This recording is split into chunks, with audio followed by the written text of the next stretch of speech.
Hi, I'm here with Dr. Daniel Wallace, who is the Executive Director of the Center for the Study of New Testament Manuscripts. Dr. Wallace, what do you do? We go around the world and digitize as many Greek New Testament manuscripts as we possibly can. It's a huge task because there's over 2.6 million pages of manuscripts to shoot and about 5,800 manuscripts.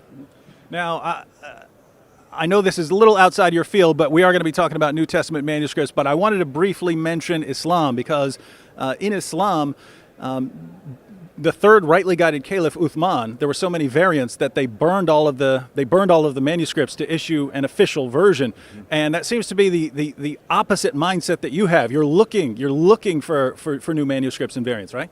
That's correct. I think what you have with Uthman versus the early Christians is they regarded, as we do today, anything that's a translation is still the Word of God. Of course, for Islam, it's only the Arabic, but that was an apologetic motion or movement, and with the New Testament, the movement was really evangelistic. Let's get the Scriptures translated so more people can come to faith in Jesus Christ.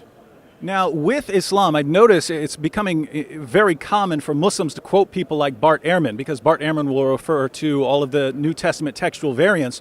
And Muslims are hearing this and they're thinking, this supports corruption. This shows that it's been corrupted over time. And they're working a Muslim view into that. They're thinking that there's something in the manuscript tradition that fits with Islam. And the Islamic view of what the original gospel must have been is that Jesus didn't die on the cross, he didn't rise from the dead, he never claimed to be divine, didn't claim to be the Son of God. Is there anything supporting that in the manuscript tradition? Absolutely not. So in all, how many manuscripts, Greek manuscripts, are we up to, by the way?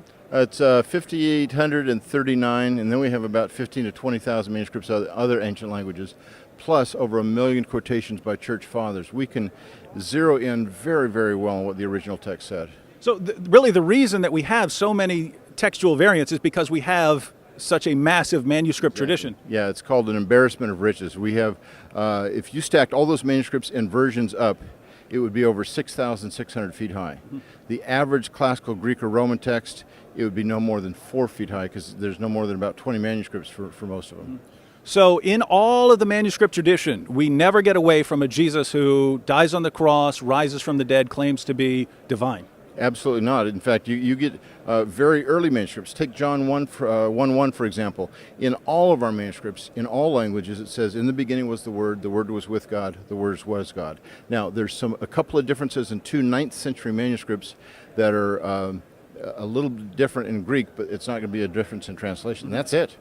That's a pretty strong verse, and it goes back. We've got it in P66, which is written somewhere between 175 and 200, long time before the Council of Nicaea and before when Muslims typically want to say this is where the deity of Christ was invented. So can we say, with your expert testimony, that Muslims who believe that as you go back you could eventually get to some gospel that confirms Islam and shows that Christianity was later corrupted, Muslims who believe that are doing so completely against all of the available evidence, and they have to do so completely by faith, and a faith that totally contradicts the evidence we have? That's exactly right, and Bart Ehrman would agree with me on this. In the paperback edition of his Misquoting Jesus, he was asked, why do you think that the major tenets of Christian orthodoxy have been distorted by the scribes? And he said, I don't believe that.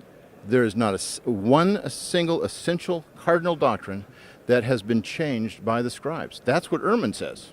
So he's the authority, the source for so many Muslims, but he's not saying what they think he's saying. So the very source that Muslims are quoting to show that there's something that supports Islam would actually say, no, there's no way this supports Islam. That's exactly right.